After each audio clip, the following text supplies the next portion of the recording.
When my brother and dad passed, it made me realize we're not all here forever. And so many people postpone things they want to do for sometime in the future or when they're retired. I saw my brother, when he was 27, like perfect health. And all of a sudden, within a few months, he was gone. Spiraled my life down for a couple of months of depression. And when I came out of it, I'm like, man, I'm going to go at the things that we love to do together more passionately and with a purpose. And, I'm going to go forward because going forward is the only way we can go in life. And so, if I want to try to visit every country or hike up mountains or feel alive and feel like I'm maximizing my time, it's the only way I know how to slow down time is to have new experiences, do things that make you feel alive and in the moment. If I disappeared from planet Earth tomorrow, I feel like I lived a full life. Welcome everybody to episode 18 of the Pol and Pals podcast. I'm your host, Pol Paul, and Pol and Pals is a podcast where I interview my creative pals to learn how they became who they are today to inspire you for tomorrow. On this episode, I have a creative conversation with my pal, Brian Asher, aka The World Hiker, who's kind of known for hiking the world. In this episode, Brian kind of tells us what really inspired him to pursue this goal of reaching all 197 countries. He then kind of tells us his favorite and least favorite experiences while doing all this. And lastly, he follows up with some words of advice on why one shouldn't postpone things. So, without any further ado, let's get creative. Yeah, man, how you doing, man? I'm doing good. Thanks for having me on. I appreciate it. No problem. Thank you for willing to take the time. I know you're pretty much always across the world. And I think when we first connected, I think like December, November, you were like in Ecuador. So like, I was just glad I was able to connect with you for the time. But yeah, let's just start, introduce yourself. Where do you live? What do you do? And we'll just kind of go from there. Sure, you got it. My name is Brian Asher. I grew up in Sacramento, California, and I've been a teacher for about 10, 11 years. And I've kind of tried to teach my students and show people how you can travel the world and do it on a teacher's budget. Didn't grow up rich, lots of money with family that traveled, and I've been to 195 of the 197 countries in the world over the last 14 years. And I love to trail run marathons, try to maximize life, try to get everything out of it that you can. And yeah, over Christmas, like you said, I was in Ecuador. It's one of the countries I could get into over Christmas break. Yeah. And took the negative COVID test, got down there and hiked up big volcanoes and got some indigenous markets I visited and went into the Amazon and did a lot of different things down there. So every school break I try to go somewhere. It's tough right now, but I try the best I can. And it's funny you mentioned the 195 countries because when I was writing the promo, right, I was going to be like, I was going to hype it up like, over 200 plus countries. And then I Googled, like, how many countries are there in the world? And I realized it's only like technically 197. So I'm actually really glad that I checked that.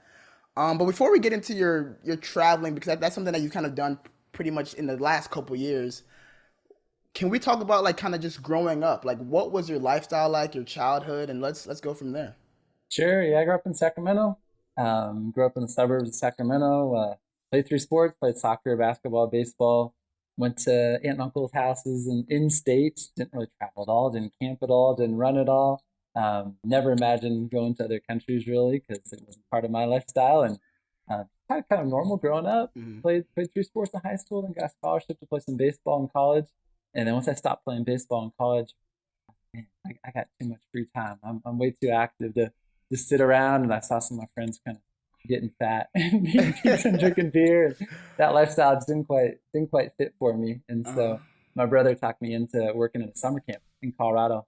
And man, that opened my eyes to the outdoors, working as a backpacking guide, taking teenagers up to 14,000 foot peaks in Colorado. And that just gave me the shift I needed from team sports / the college party lifestyle that quickly kind of got old for me to something else, an outlet I could put my energy into when I was about 19, 20 there. Got you. And growing up, what was like your interests in terms of like, do you kind of have an idea? I know you're a teacher right now, but like, was that kind of always your interest growing up, or were you more like, because it seemed like you were playing college sports, were you kind of more like, I really want to dedicate my life to sports? Like, what was your kind of thinking growing up? Yeah, no, I didn't imagine teaching at all. I studied economics. I couldn't wait till 3:00 every day when the school bell rang to go out and play soccer, basketball, baseball with my friends. So I figured something with business. I got different family members that work with business, and no, teaching was not on the option. It was Got you. definitely not in the options, but that changed when I went down to Guadalajara when I was 21, 22, right out of college, and started taking Spanish classes. And they offered me a job teaching at the same school, and I rejected it twice. And then the third time they asked me, I just tried a few conversation classes at night. And so got into it and was terrified to be on stage, kind of in front of 20 or 30 adults that I Yeah, never met before. And after a couple of weeks, like they were really nice to me. I started enjoying it, so then I got into teaching, and that's kind of got you. snowballed into the next 5 or 6 years of teaching English abroad. Absolutely love, and I still teach English sometimes when people want private classes. So yeah, Okay, that was something I really enjoyed doing. got you. And with that being said, when you first got into your teaching, because I know you're basically you're a high school Spanish teacher now, right? Yep, you got it. 6 years teaching high school Spanish at the same school that my brother and I graduated from in Sacramento.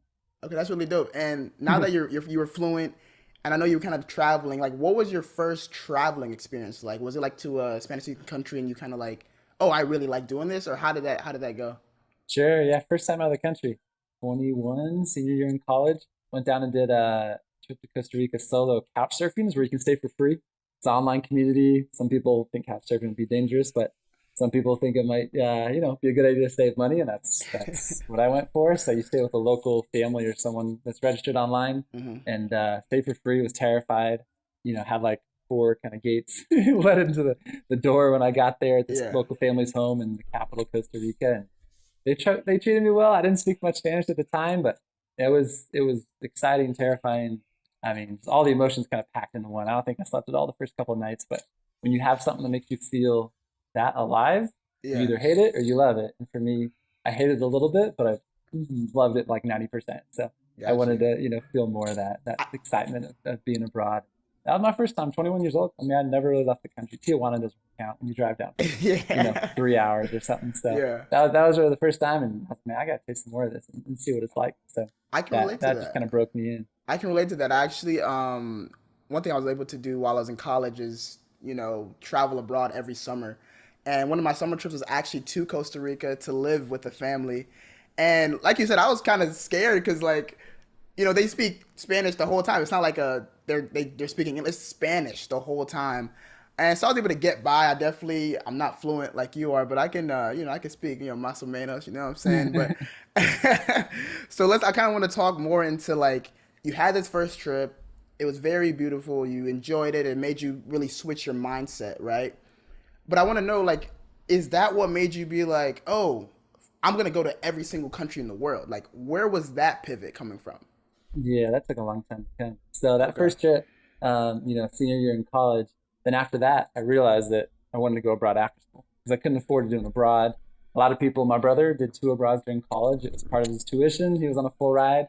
And for me at Sac State, where I went, I see Mm, a couple, I think, people here that are going to or graduate from Sac State on. So yeah. um, that I couldn't afford it. So I was trying to save up and I'm like, man, I can do this for less than whatever it was in the day, 6,000 a semester or something. So I'll go down on my own and travel like a backpacker and just hitchhike and do it cheap once I graduate from school. And so that was kind of mindset I took, and really like every country didn't come into play for 6, 7 years later. I mean, it was just Mm, living in Latin America, teaching English, being abroad, and had been to 10, 15 countries, but was just like traveling within the countries during those 5 or 6 years.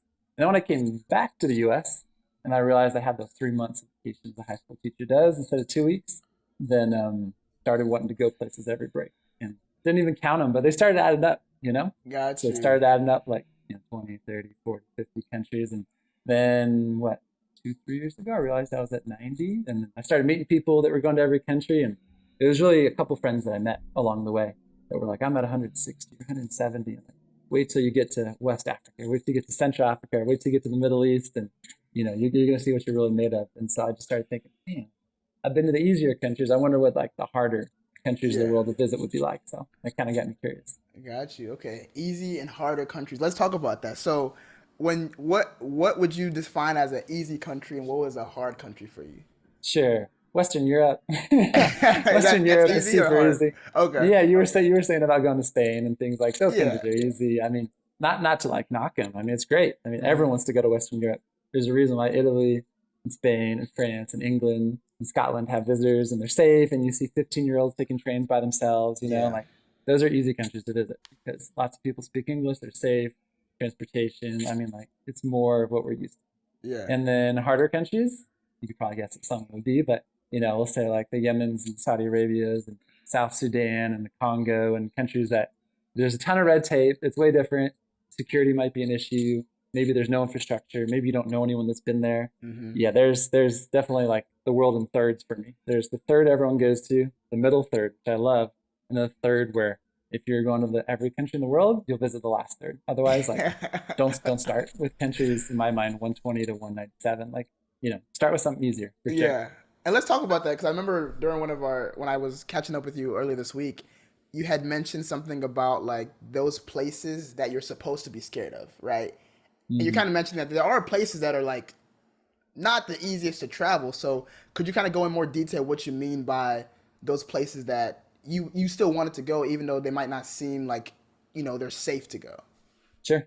Yeah, I think a lot of those countries end up being my favorite countries because I was mentioning with you earlier this week, but like if you walk down the street in Rome or Barcelona, you're one of a million people, right? That's a foreigner, that's a tourist. So they don't really care. Often they'll ignore you if you're in a place like I don't know, Rome, Barcelona, Madrid, where else? Anywhere that's popular, they don't care. They see a million of you. But when you go to northern Pakistan, if you're in Saudi Arabia, or if you're in the vast majority of African countries, like people take an interest in you. Bangladesh, I'll throw that country out. Like probably no one here has been to Bangladesh. Literally every time you take a picture, there's like 6 people behind you smiling, wanting to meet you and curious on what picture you're taking, and like so tremendously friendly. Sometimes it's scary how friendly they are, but like when you're in the streets, like you have a fan club everywhere you go.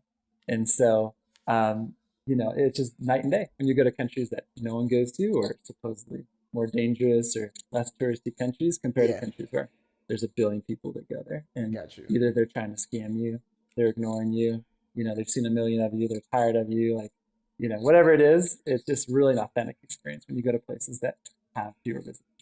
Got you.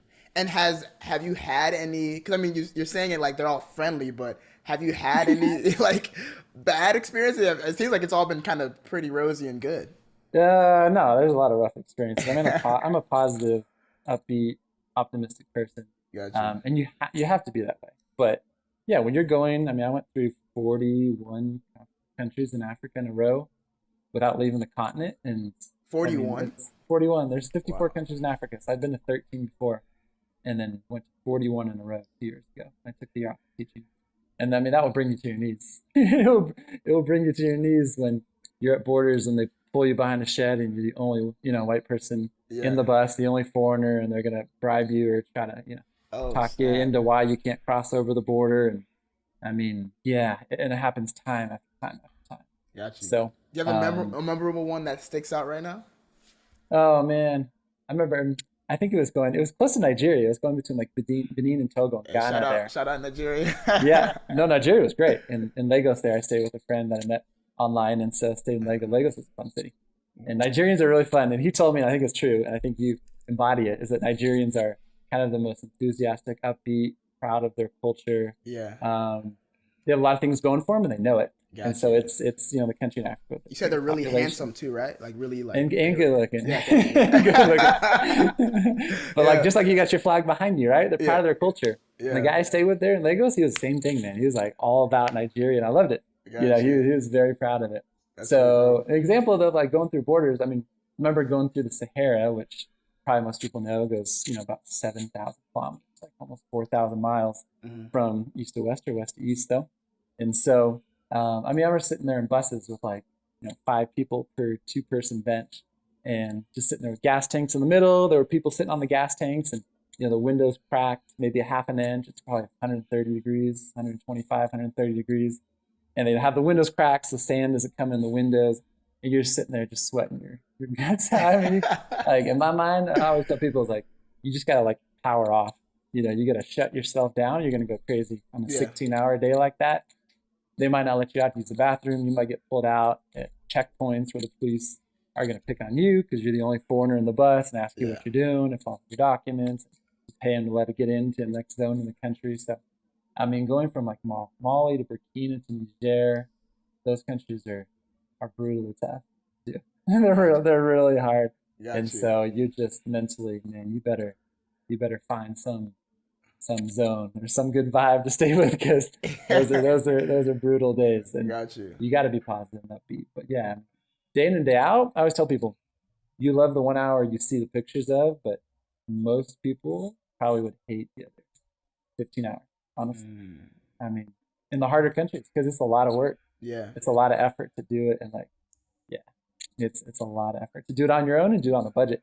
You could Yeah. do it the $300 a day version. You can do the $30 a day version. You can guess which one I pick as a teacher. Yeah. So I don't have someone driving me around in a bus or a van, or taking me like escorted everywhere. Like I'm sitting there in the bus sweating it out with all the local people going across the Sahara, and so you That's the feel best it. experience. Yeah, Yeah, it's you real. feel it, man. It's authentic. It's real, but Got it's you. definitely a challenge. And let's talk about what's been like one of your favorite slash best experiences. Oh man, there's a ton. There's a ton of them. Let's see which one to pick. I'll try to pick a different one a little bit.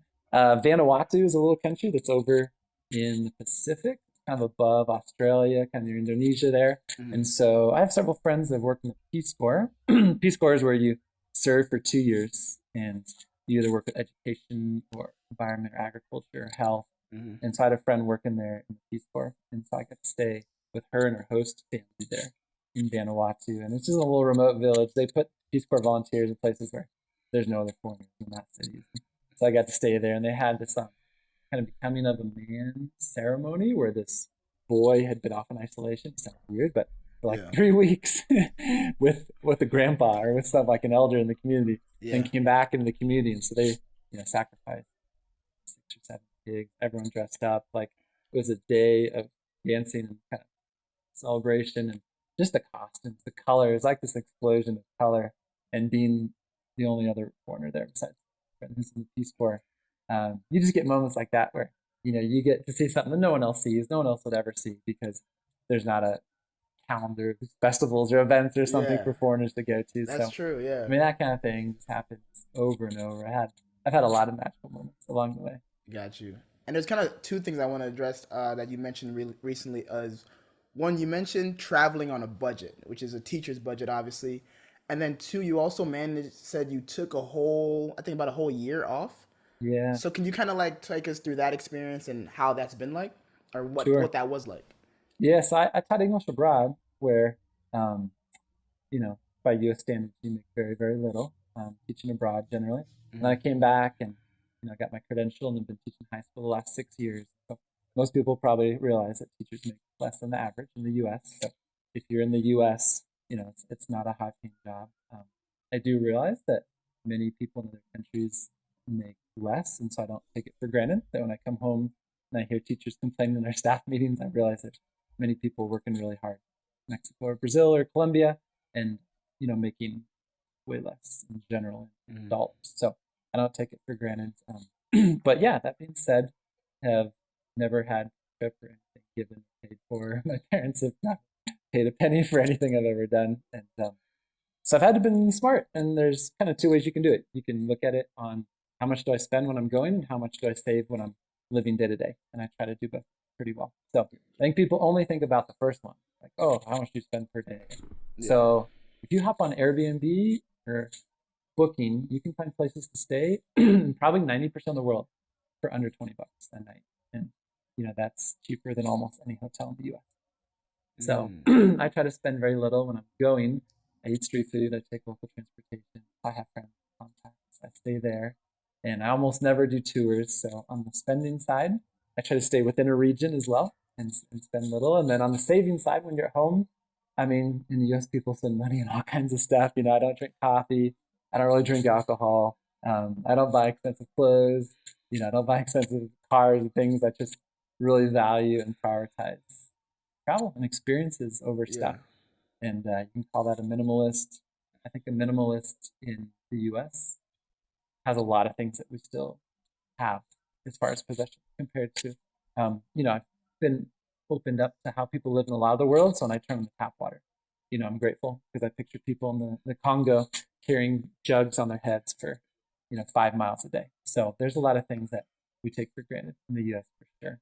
Hmm. And, so I try to live cheaply to prioritize these experiences. So that's the first one on the budget. And the second one you're asking was about taking a year off. So at 90 countries 2 school years ago. I was like, man, I'm never going to get to 197 if I just go on school holidays. I mean, I would, but it would take a decade or something. Well, Yeah. man, what would happen if I took 1 year off? And so had come home and take care of family issues, and my brother and father had passed within a year, which was really a rough year for me, and had come home to help support my mom, take care of my mom, so I moved back into home, and then had to get mom set up so I could go. She depended all on me. So during that year, I promised myself that I'd help her move out, clean out all of our stuff for 30 years, being in a home, and find her a place to live with friends. And then if I could do that, then I would think about taking the next year off, possibly as a I don't know, self-created sabbatical in my mind as a goal to try to visit 50, 60, 70, however many countries I could get to the following year. And so I was able to sell the house. Basically, I was born and help set up mom, put the money away for mom, trusting that will take care of her the rest of her life.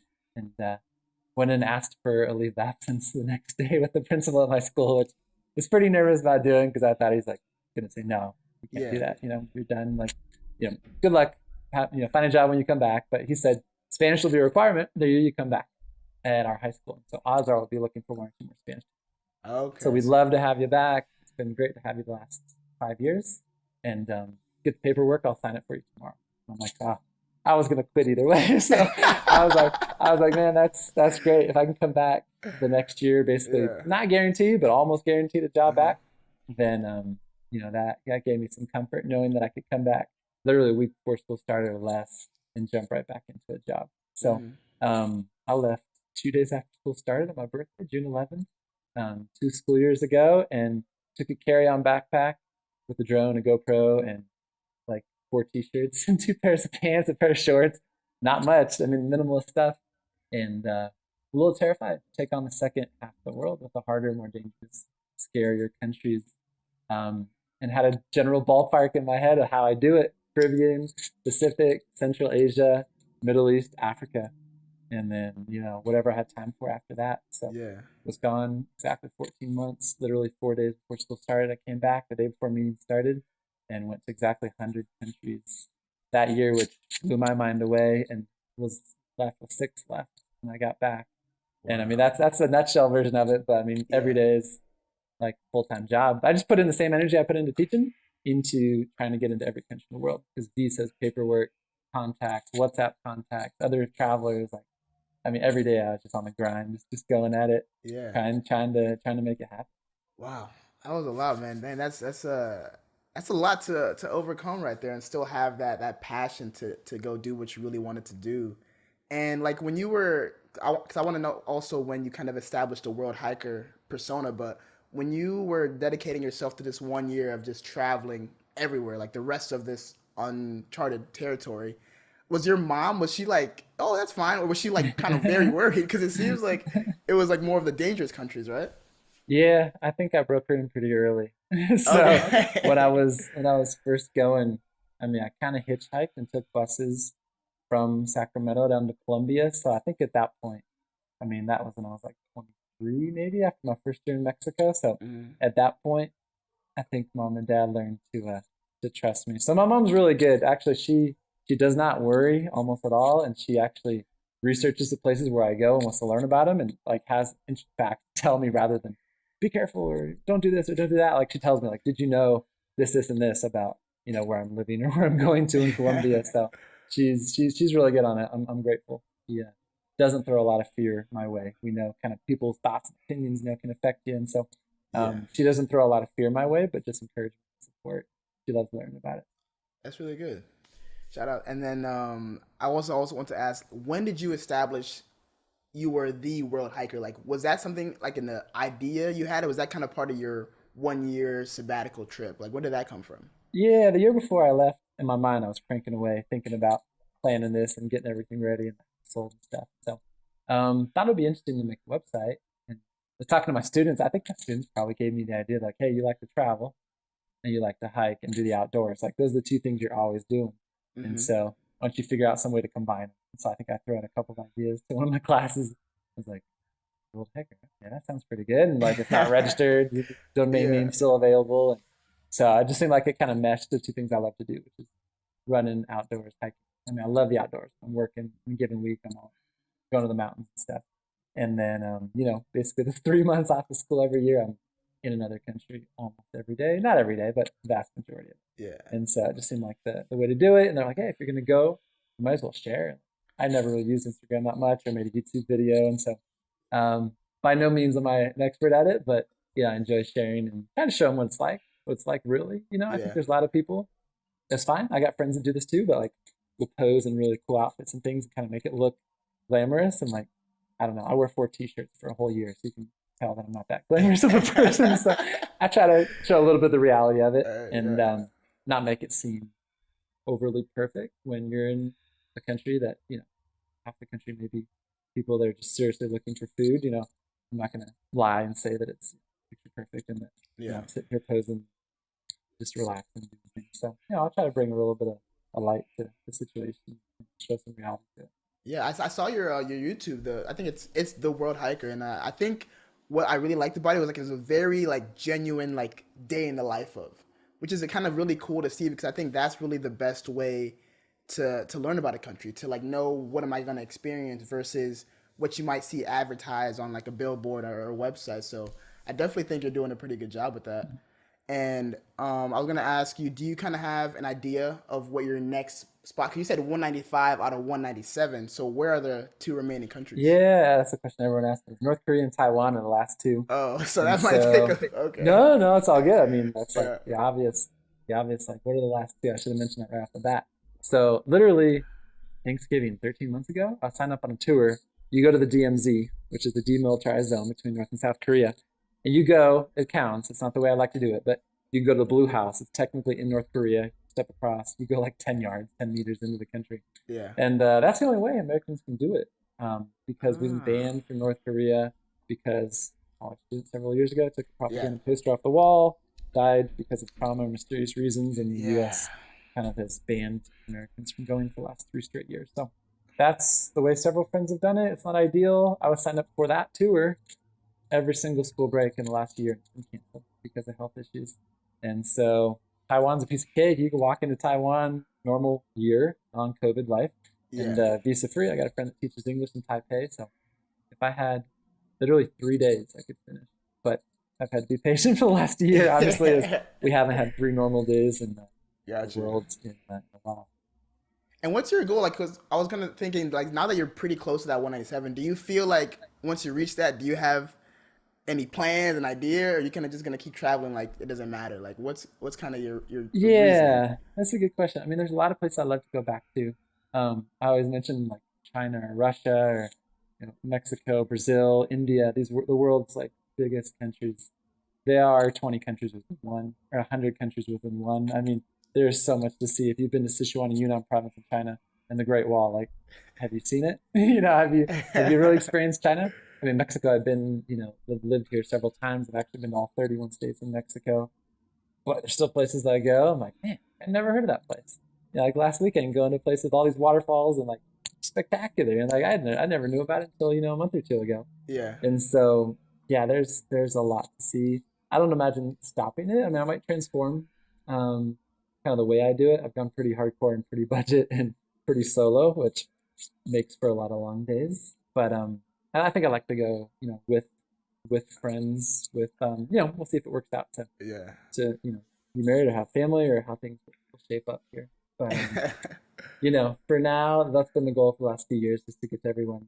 I don't imagine stopping, completely, but it might change the way I Yeah. travel at least a little bit. And one thing we didn't talk about as much is you're also really big into running, right? You've run a couple marathons. I think I was reading or maybe I was watching something about a marathon you ran in Brazil, I believe. I think you won that one. Yeah, there was one Yeah. in Portugal. That's how I Okay. met your buddy Juan, actually. Estaba corriendo allá en Yosemite y lo conocí ahí. Okay. So I met him there. I was doing a 50 kilometer, like 32-mile loop. And yeah, I've run 62 full marathons, which are 26.2 miles, and run about smaller ones that I've run in. And so um, by no means am I saying that I'm faster than everybody. There's a lot of people faster than me. But for a while there's a lot of trail marathons in California that I did pretty well in. And one in Portugal that was fun that I made a video on.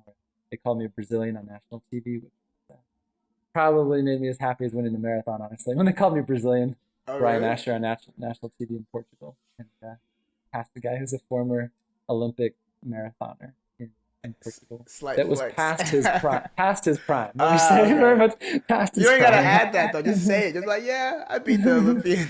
No, past his prime for sure. But that was pretty exciting. Finished the marathon in Portugal and be in first place.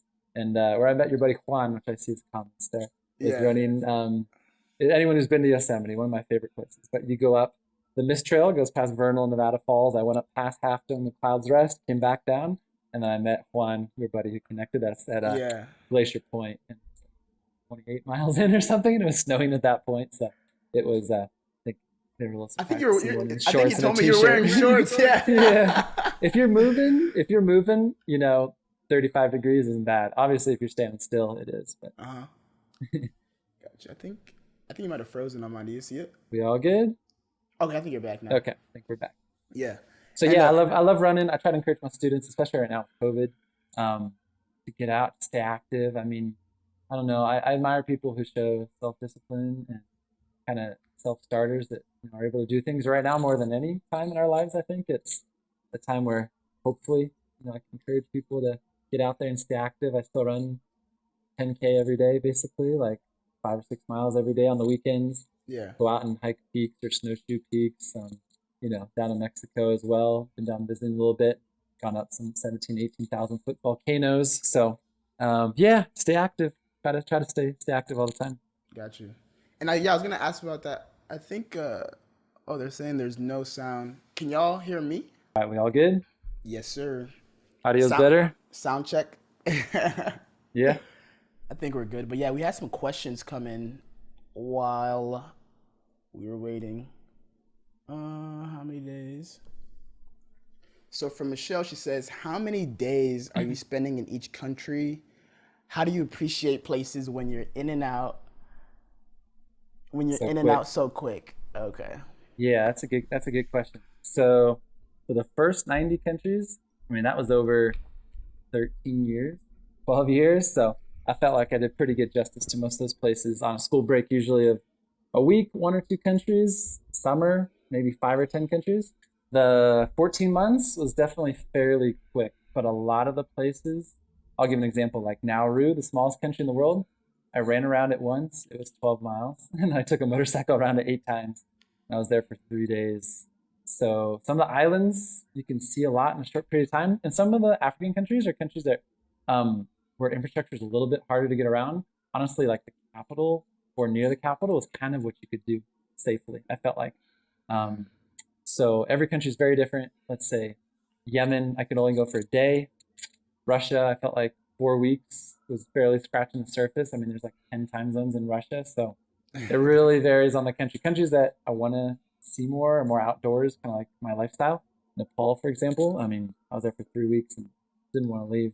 And other countries, for safety reasons, you're kind of in and out quicker than you want to be. So it really varies. I stay in every country for at least a couple of days if I can, minimum. Never hop in the airport. That doesn't count. I mean, like literally every country for a few days.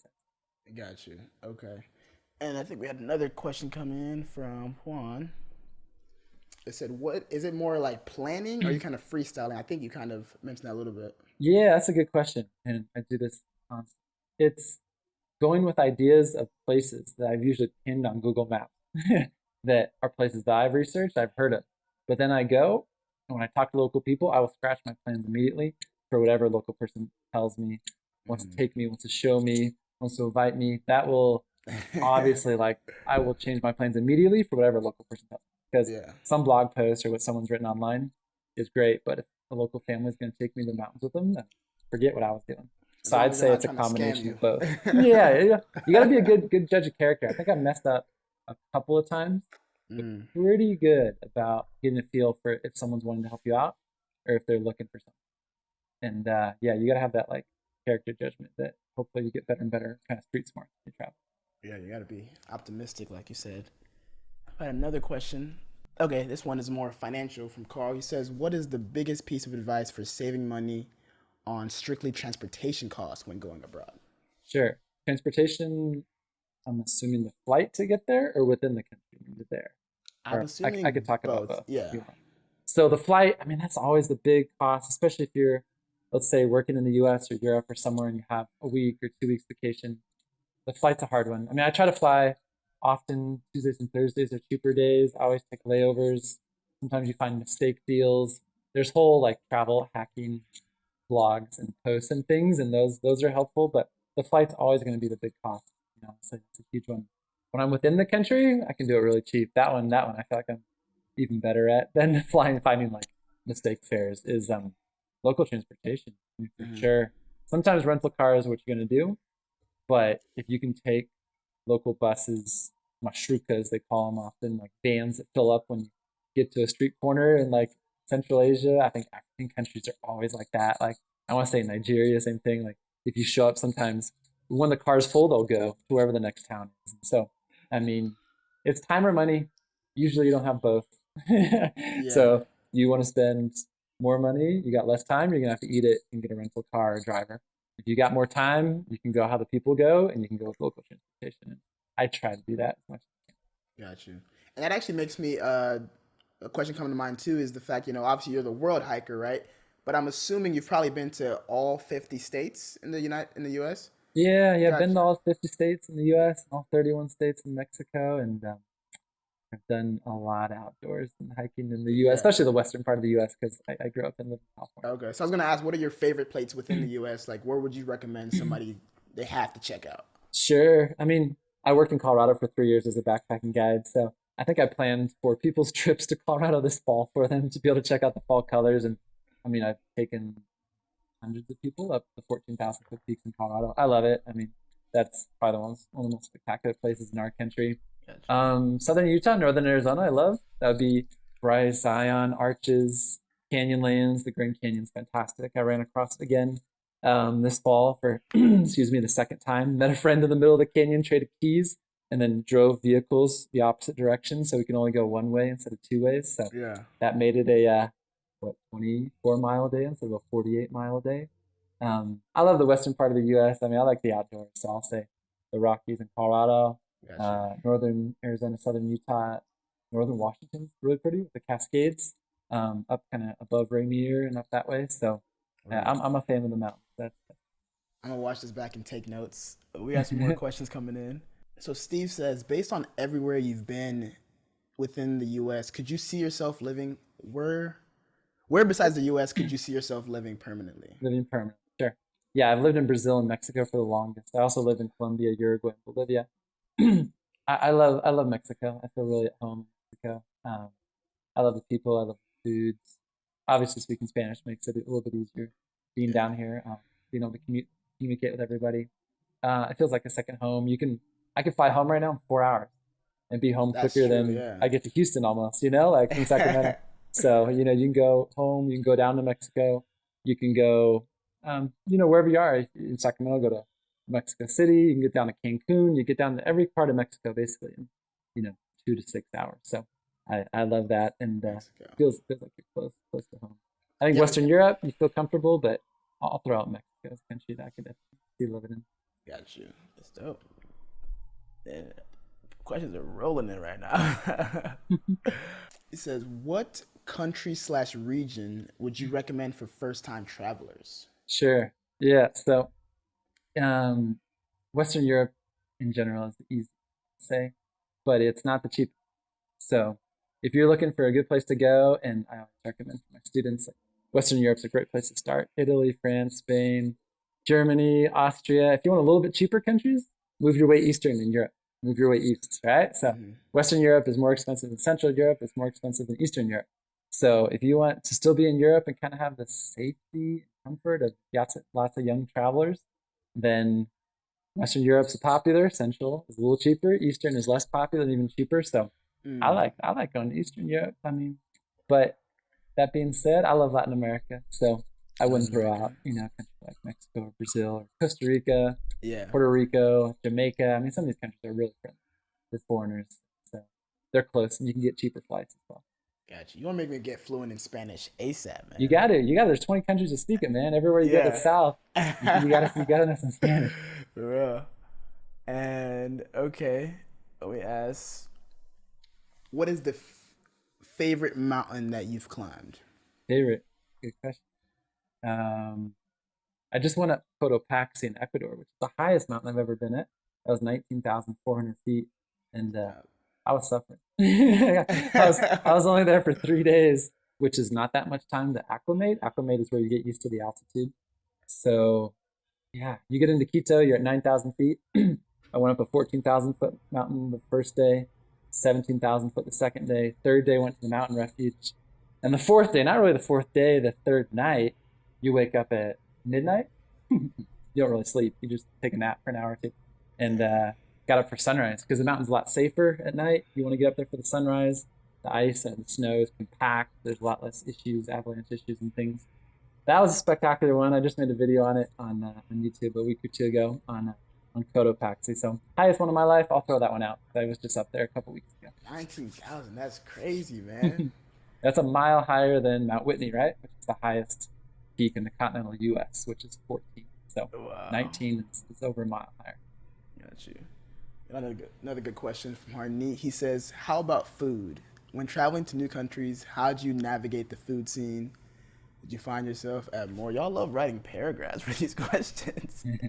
But I think the general question is, how about food? How did you navigate that? Sure, and I see it. Are you in more upscale places? I think a lot of people, when they travel, they find themselves eating at fast food restaurants or chains or expensive places because they don't know where to go or they don't feel like it's safe. My students asked me this yesterday actually in class. It was like, what do you think about street food? And I told them 7 years, 8 years abroad, like roughly over 2,000 days abroad, and that, I've felt food poisoning maybe 3 or 4 times or something. So, I mean, I eat street food. I eat out all the time. And so in Spanish, I like it. I bet Juan's probably heard of it. Donde está lleno, está bueno. And, wherever it's full of people, that's probably a good place to go.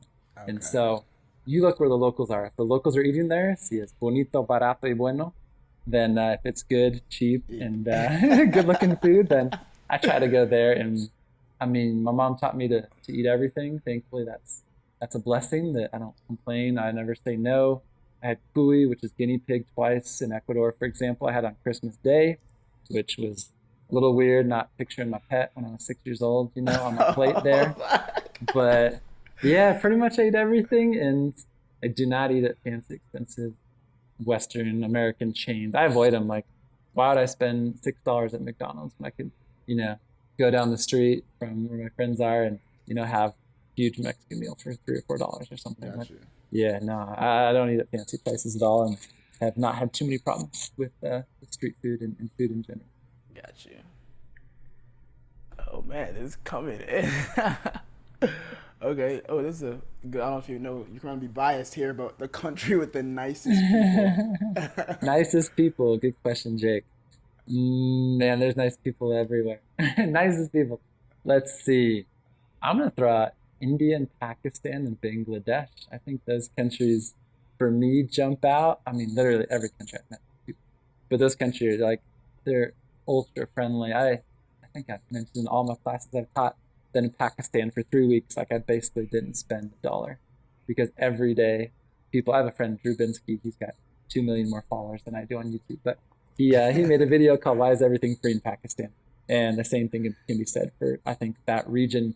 But Pakistan's the one that jumped out literally every day. And they're like, no, it's on me. And let me go get my cousin and my uncle, my brother, and everyone to come meet you. And like, no, try this. And so, 3 straight weeks of literally like having your money ready to pay for food or drink, or no, come stay with me and my family, be an honor. And I mean, you just don't get that in parts of the world. And those countries are ridiculously friendly. But like I said, there's friendly people everywhere. But that region of the world definitely jumps out. Got you. Does one stick out to you for like the meanest people? You don't have Meanest people. I think Yeah. I'll tell you one that broke the stereotype. I think we hear of Russia and we think of cold people, for people that are going to be hard to get to know. And I loved it. I absolutely loved it. So I was there for almost a month. I think I mentioned I had a visa for 30 days. I almost used the entire thing. Took some of the Trans-Siberian Railway, went across like half of Russia by train, which is an experience if you haven't traveled by train. And the people, I met some English teachers there. I met some people who were really friendly. And so, nah, I think it's the opposite. And I think it's stereotypes being broken. And Yeah. countries like Russia, where I expect people to be a little colder to me or not as friendly, Yeah. that was not the case. That's good. I think there's mean people everywhere, man. I mean, there's a It's few just mean life. people everywhere, but that's Yeah. that's life, right? I got you. And I'm gonna answer one more, and I'm gonna get close to wrapping up. So one last question is, what has been your biggest slash eye-opening experience? Man, this might be like conclusion question I already put out there. But okay. Mm-hmm. Man, biggest eye-opening experience. I'd say growing up wherever you are, in my case in the US, kind of staying within one state, you just hear what the news and the stereotypes and the media portrays of the world, and it makes you scared. And you're either fearful, you're ignorant, you're both. And I think we're all that way when we grow up, right? Because we kind of just assume everything's like what it is in our little bubble wherever we grow up. And man, it will open your eyes and change your perspective completely when you see how the rest of the world lives. And it made me be grateful, appreciate all the things that we have and that we grew up with, at least for where I grew up, and not take anything for granted, and see how the rest of the world lives, and to learn that people are good. Man, if it's a government or if it's the news is going to say whatever flood, whatever disaster, whatever stats of like homicide. Like, the news is only going to say that, right? I mean, Yeah. the only thing you're going to hear about Mexico is probably narcotraficantes and Ciudad Juarez, and those are the things that are going to pop out in the news. And like, when you come down here, man, when you come down to Mexico, it's just people are fabulous. They're absolutely fabulous, and I've just kind of learned to trust, not be ignorant, but to trust that there's so many more good people around. And yeah, people are good, man. You got to get out there and experience it for yourself and see what it's like. Yeah. No, I agree with that. And I feel that too. I mean, obviously, being an immigrant, coming from Nigeria to America, the first time I ever left the country on my own it was Western Europe. So that was like my first time, like, oh, like, because my parents were very scared. They were like, oh, be careful, make sure you do this, that, this, that. And so I was kind of scared. But I get there and you realize they're just people. They're just people with a different, destination, a different location. And I think you make a good point. I strongly believe that everybody should travel, whether that's outside of the country, whether that's outside of where you are. I just think once you kind of step out of your own comfort zone, it makes you a little bit more empathetic, and you understand that at the end of the day, people are going through things wherever they are. And I think to base it off of news is just, it really, I feel like it makes us more distant. So I definitely agree with him. Obviously, you've been to way more places than I've been. So you probably can definitely keep saying that all day. But I appreciate that eye opening experience. And I Sure, I know, think I think you're right on too. I think we're taught to be afraid of other cultures and things that are different from us. mhm, And if we grow up in the U.S., I don't know if we're taught to be afraid of going to wherever it is, Middle East or Africa, or this part of the world, that part of the world, or China, or whatever. We're taught to be afraid to go to these places.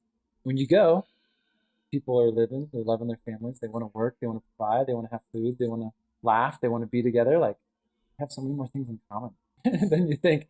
Like when you jump into a family's life, literally their days are based around the same values that we have. For the most mhm, part, their clothes look different, their language sounds different, what they're consuming and eating for food looks different. But I mean, what do they want to do? They want to spend time with family. They want to have a better lifestyle. They want to have a better job. They want to get educated. They want to provide for their kids. And like the core values, we're all the same, man. And so when you get there, all of a sudden you realize like, hey, like, they want to look out for me because I'm someone who's lost, confused, traveling solo. And so people have compassion. That happens to me everywhere I go as a solo traveler. Smart. mhm. I'm always on my own for most trips, and people take you in and they just kind of accept you like family. And I mean, we're always taught to be scared of strangers in the U.S. and like there is wisdom to that, but I've had to reach out for help a million and one times, and have been helped by strangers all over the world, and just been received with open arms wherever Yeah. wherever I go, and love that feeling when people take you in spur of the moment and help you out, show you around, take you to your next place, invite you over, whatever it is. It just the overwhelming generosity of people around the world is really stands out to me. That's dope. And you kind of might have touched on this right now, but I always like to end the live and ask, words of advice. If based on all your experiences, all you've done, what is like one word of advice you would give to the people that are listening, watching, based on your life experiences? Sure. Yeah, I think I mentioned a little before when my brother and dad passed, like it made me realize we're not all here forever. And so many people postpone things they want to do for sometime in the future. or when they're retired. And I'm like, man, great. I saw my brother, when he was 27, like perfect health, and all of a sudden, within a few months, he was gone. It just spiraled my life down for a couple of months of depression. And when I came out of it, I'm like, man, I'm gonna go at the things that we love to do together more passionately with a purpose. And I'm gonna go forward, because going forward is the only way we can go in life. And so, if I want to try to visit every country, or hike up mountains, or feel alive and feel like I'm maximizing my time, it's the only way I know how to slow down time, is to have new experiences, do things that make you feel alive and in the moment, challenge you. And so, that 14 months abroad felt like 14 years. If I go out on a Saturday morning and summit a mountain with friends, it feels like 3 days in one, but like it makes me feel truly alive. And, if I disappeared from planet Earth tomorrow, I'd feel like I lived a full life. And that's what makes me want to keep going and living the same lifestyle, and, trying to encourage other people to do the same. Got you.